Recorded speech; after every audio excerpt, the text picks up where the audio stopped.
اللہ یقین والوں کے لیے راستے بناتا ہے، اور جانتے ہو یقین والے کیسے ہوتے ہیں کہ جب ان کی دعائیں بھی ان کے مخالف ہو جائیں وہ تب بھی اللہ سے مانگنا نہیں چھوڑتے۔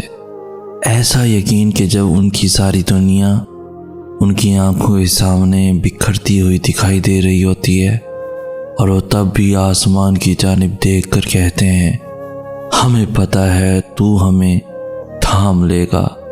تو بتاؤ پھر کیا تم اتنا یقین رکھتے ہو اس پر کہ اپنے منصوبوں کو اس کے منصوبوں کے لیے ترک کر دو؟ نہیں، تم تو فوراً ڈر جاتے ہو اور پھر زور زور سے کہنے لگتے ہو کہ اللہ نے میری دعائیں تو سنی ہی نہیں۔ بھول گئے ہو اللہ فرماتا ہے کہ تم کیا سمجھتے ہو کہ تم کہو گے میں ایمان لایا اور پھر تم آزمائے نہ جاؤ گے؟ جان مارنی پڑتی ہے تب جا کے اللہ ملتا ہے، یقین کی کڑی آزمائش کاٹنی پڑتی ہے پھر جا کے معجزے ہوتے ہیں۔ تو پھر یقین رکھو، ایسا یقین کہ اگر اللہ تمہیں دائیں جانب چلنے کا کہہ دے تو تم چل دو، یہ جانتے ہوئے بھی کہ تمہاری چاہ بائیں جانب ہے۔ پھر دیکھو کیسے وہ بائیں کو دائیں طرف لے آتا ہے اور تمہیں اس راستے سے اپنی قدرتیں دکھاتا ہے جہاں سے تمہیں کچھ بھی ملنے کی توقع نہ تھی۔ صبر کا مطلب یہ نہیں ہے کہ انسان کسی تکلیف یا صدمے پر روئے نہیں، صدمے کی بات پر رنج کرنا انسان کی فطرت میں داخل ہے، اس لیے شریعت نے اس پر کوئی پابندی نہیں لگائی۔ جو رونا بے اختیار آ جائے وہ بھی بے صبری میں داخل نہیں۔ البتہ صبر کا مطلب یہ ہے کہ صدمے کے باوجود اللہ تعالیٰ سے کوئی شکوہ نہ ہو، بلکہ اللہ تعالیٰ کے فیصلے پر انسان عقلی طور پر راضی رہے۔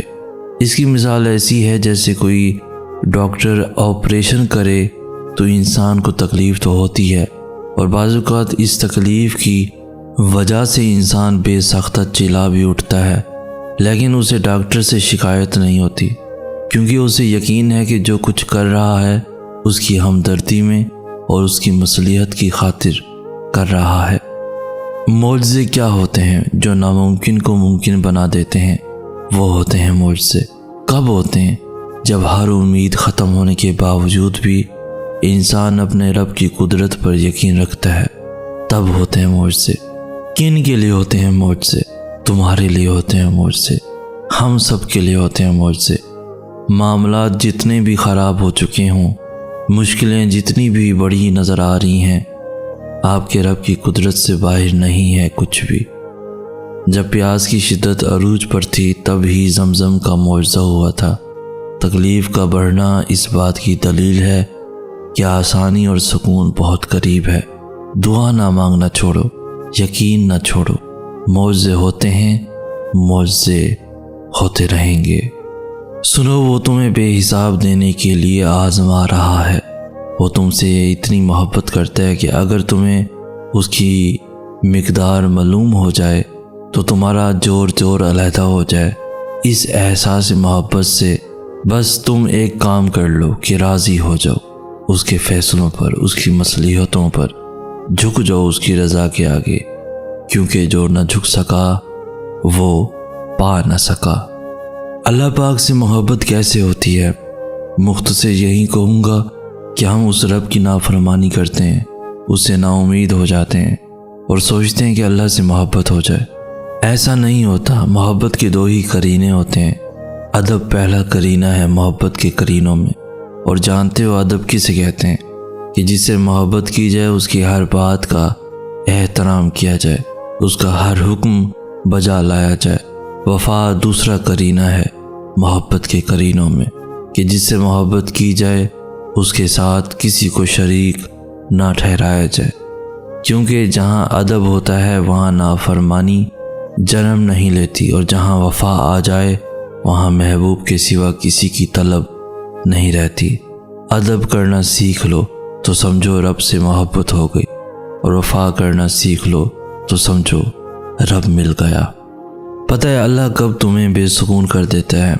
جب تم اللہ کو چھوڑ کر دنیا کے پیچھے بھاگنے لگتے ہو، جب تم سب کو یاد رکھتے ہو مگر اللہ کو بھول جاتے ہو، تب اللہ وہ ساری دنیا، وہ ساری چیزیں تمہارے ہاتھوں میں تھما کر تمہیں بے سکون کر دیتا ہے۔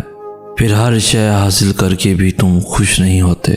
پھر اذان کی آواز تمہارے کانوں تک تو پہنچتی ہے مگر دل تک نہیں پہنچ پاتی۔ یوں اللہ تمہیں بتاتا ہے کہ میں ہوں تو سب ہے، اگر میں نہیں تو کچھ بھی نہیں۔ چاہتے رکھو لیکن اللہ کی چاہت سے بھر کر کچھ بھی نہیں۔ اپنی پسند مانگو لیکن اللہ کو مانگنے سے پہلے نہیں۔ تم اسے سب سے اول رکھو، وہ معجزوں کے لیے تمہاری دعاؤں کو سب سے اول رکھے گا۔ تم اسے خاص رکھو، وہ تمہارے لیے اپنا کن خاص رکھے گا۔ اللہ کے بعد انسان کی سب سے پہلی محبت اس کے والدین ہیں۔ والدین تو وہ ہیں جنہیں پیار سے دیکھنا بھی عبادت ہے، اور باپ تو جنت کی کنجی ہوتے ہیں۔ باپ کی تو ہر چیز ہی مقدس ہوتی ہے۔ ان کی قمیض سے آئی خوشبو ان کا گھر میں داخل ہوتے ہی ان کا جوتا بیٹیوں کو تحفظ کا احساس دلاتا ہے۔ اولاد اس باپ کے رزق حلال کے لیے بہائے گئے ایک قطرے کا بھی حق ادا نہیں کر سکتی۔ ایک باپ کی ہی اولاد سے محبت ہوتی ہے کہ ہمیشہ باپ چاہتا ہے کہ اس کی اولاد اس سے زیادہ ترقی حاصل کرے۔ ماں کی اولاد کے لیے محبت ظاہر ہوتی ہے مگر ایک باپ کی محبت بھی ماں سے کم نہیں ہوا کرتی۔ فرق صرف اتنا ہے کہ ایک باپ اولاد کے لیے محبت کو اس طرح ظاہر نہیں کرتا جیسے اس کے دل میں ہوا کرتی ہے۔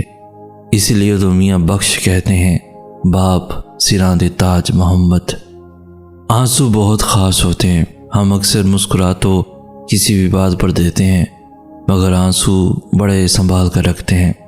اکثر لوگوں کے سامنے انہیں بہنے سے روک لیتے ہیں۔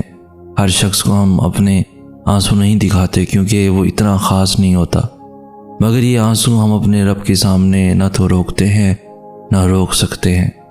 اس کی بارگاہ میں حاضر ہو کر اپنا سر اس کے آگے جھکا کر ہم جو آنسو بہاتے ہیں وہ کسی اور کے آگے بہہ ہی نہیں سکتے۔ ہمارے آنسو انسانوں کے لیے بے زبان ہوتے ہیں مگر ہمارے پروردگار کے آگے یہی آنسو ساری داستان بیان کر دیتے ہیں، کیونکہ جیسے یہ آنسو خاص ہیں نا، اس کی محبت بھی اتنی ہی خاص ہے، بے لوث بے حد محبت۔ معاملات اللہ کے سپرد کر دینے والوں کو پھر اپنے فیصلوں پہ کبھی افسوس نہیں ہوتا۔ دکھ حد سے بڑھتا ہے تو راتوں کی نیند اڑ جاتی ہے، پھر وقت تہجد آنکھ بھلے سو جائے پر دل نہیں سوتا۔